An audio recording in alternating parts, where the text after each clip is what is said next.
Hey, my name is Michael Knipp, and I'm here to do another book tag video. Trying to catch up on all of those. Thank you to Donna from the Bookish Burrow for tagging me in the Finished the Book tag. One of my favorite things about this tag is it gives me the opportunity to kind of double up and do another type of video that I've seen other people do that I think is interesting, which is the how do I rate books, what do my 5-star ratings mean? It gives me an excuse to do that. But let's not put the cart before the horse. If you have not subscribed to the Bookish Burrow channel, you should go do that now. She is actually one of the first booktubers that I started enjoying. There was a period in my life where I was just looking for small channels to support because I was running a different small channel myself, and I found her channel and I thought, wow, this is really, really good. This person deserves more subscribers. I like to hear her talk about books. In a lot of ways, she is the reason that I got interested in booktube in the first place. So to be able to tag her in a video and then see her do that tag and then her also tag me in one of her tag videos is just a cool full circle friendship on booktube thing. I love it. But let's just jump into the prompts. First, do you keep a list of all the books you have read?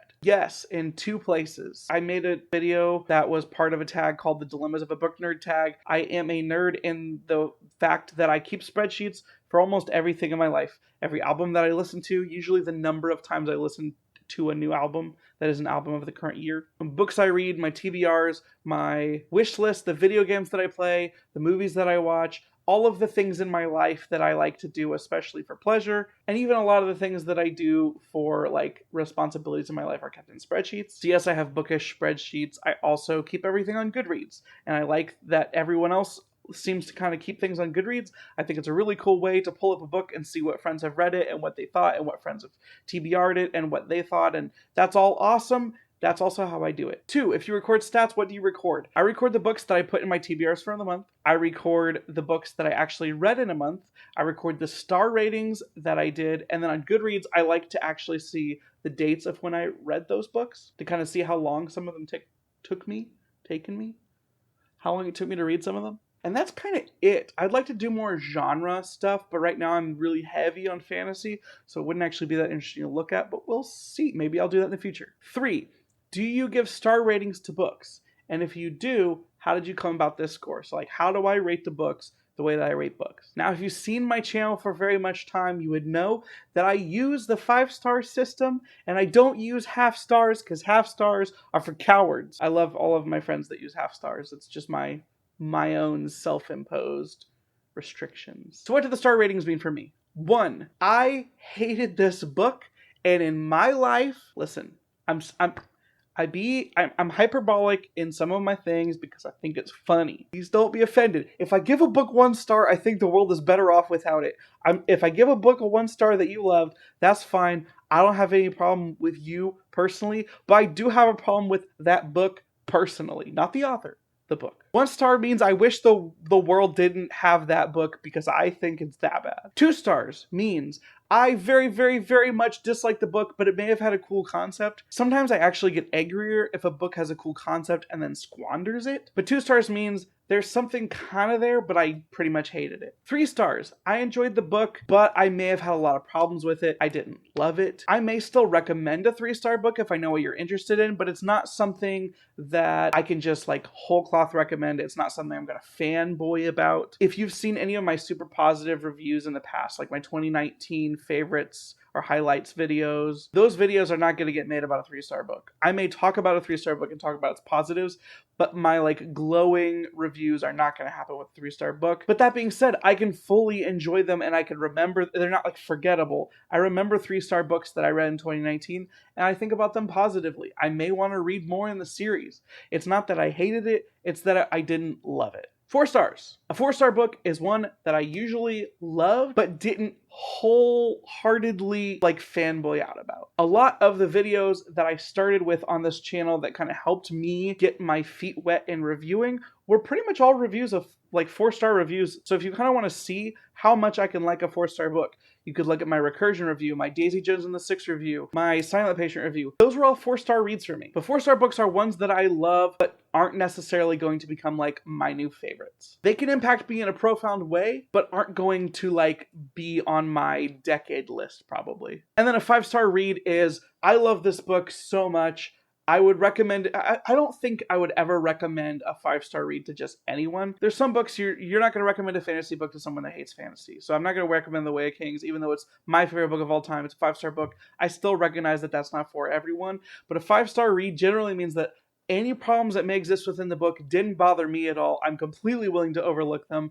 I'm willing to join a fan group about a 5-star book that I've read. I loved it so much. I'm not going to go on. But that's kind of the way that I think about the books are in those kind of classifications, which is why I don't really feel the need for 5 stars most of the time when I'm thinking about a book at all, because it will fit into one of those categories or another, and that's pretty much what they mean to me. 4, do I review books? Yes. See previous answer. But really, like, reviewing books is one of my favorite things to do on the channel. Those videos take a lot longer to think about and put together and edit, so I don't do them all the time. Plus, when it comes to 3-star books, I find it hard to review, so I'm generally not going to review a book with a dedicated review unless I very much loved it or I very much disliked it. It's going to be one of those two. Additionally, I want to feel like I have something to add to a conversation if I'm going to review a book. So if I read a book and the booktubers that I like to follow have said the exact same things, the way that I feel about it, I may not review it. 5, where do you put your finished books? My digital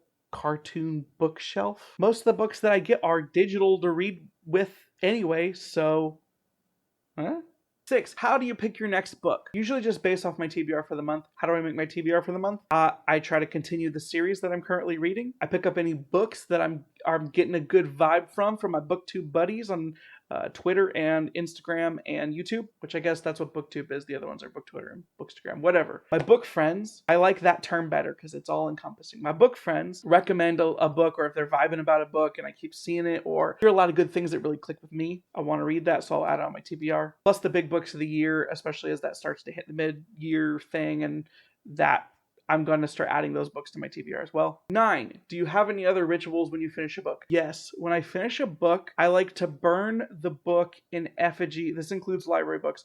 I like to burn the book as an effigy to the lessons that I've learned from the story, and then I inhale the fumes from that smoke, which allow them to become part of me, which then allow me to use the new spiritual aura that I've gained from the book to expel that into a video for all of you. That smoke also becomes a digital book on my bookshelf. And then 8, who do I tag? First, I'm going to tag A Libra Reads. Sarah over on that channel has a really fun style for reviewing books. I really like to watch her stuff. We've interacted on BookTube before, and she seems like a really cool person. She likes fantasy, she likes video games. We get along well. I am tagging you, Sarah. I hope to see you around here more often. I hope you're not too busy or something bad didn't happen. I'd like to see more videos from you. Please come back. Consider yourself tagged. Next up, Teresa from Sweet Tea Reads. I found her channel pretty recently, and I really like her style of talking about books. I enjoy watching them. She picks a lot of books that I like, and a lot of books that sound really interesting that I've never heard of before as well. Recently, she's been building a TBR based on books from authors whose nationalities make up her DNA, her heritage, and that's kind of a really cool way to expose yourself to books that you may not have been able to discover otherwise just living in the States and only looking at books from the States or the UK or something. Please go check out Teresa's channel at Sweet Tea Reads. Teresa, consider yourself tagged. And lastly, but not leastly, Angela at the Literature Science Alliance. I can't believe I haven't tagged you in a video so far. She has been such an awesome member of the BookTube and Book Twitter community especially. I enjoy interacting with her, having conversations with her. I love watching her videos. She just did a video with her boyfriend that was really fun. There's a lot of significant other videos that are going around that are really fun. I kind of want to do one for myself with my wife. She says that she's game. I just have to find the right format. Nevertheless, you should go check out Angela's channel. She's a great member of this community. She's super positive and fun, and she is truly one of those members that kind of helps build this entire community up, push it forward in the best possible way. Go subscribe to Angela's channel. Also, consider yourself tagged. Thank you so much, everyone who's watched this video so far. Remember to comment down below if you thought this video was interesting in some way. And specifically, what are your rituals for when you finish a book? Do you do the same that I do? Do you do something different? Comment down below with your options. If you like this video, please leave a thumbs up. And if you haven't already, please subscribe to this channel. I love to make book friends. I talked about it in my last video, but I just hit 200 subscribers, and I am loving being part of this community, talking to everyone on Twitter, Instagram, YouTube. It's so fun. I've been so blessed by this community. I want to do my best to help others in this community as well. I want to see us all grow and be able to just have this awesome little hole over here in the internet that doesn't suck for some reason. I want to keep it that way. So if you want to join this non-sucky hole of the internet, please subscribe to my channel, hit the bell to get notifications when I post new videos. Thanks once again to Donna at the Bookish Burrow for tagging me in this video. I'm sorry that I probably say your name wrong. I'm so bad. Until next time, everyone have a great day. Sleep, no one ever get enough. Always looking out tired. Sleep, no one ever get enough. If I don't show up, I might get fired. Sleep, no one ever get enough. Always looking out tired. Sleep, no one ever get enough. If I don't show up, I might get fired.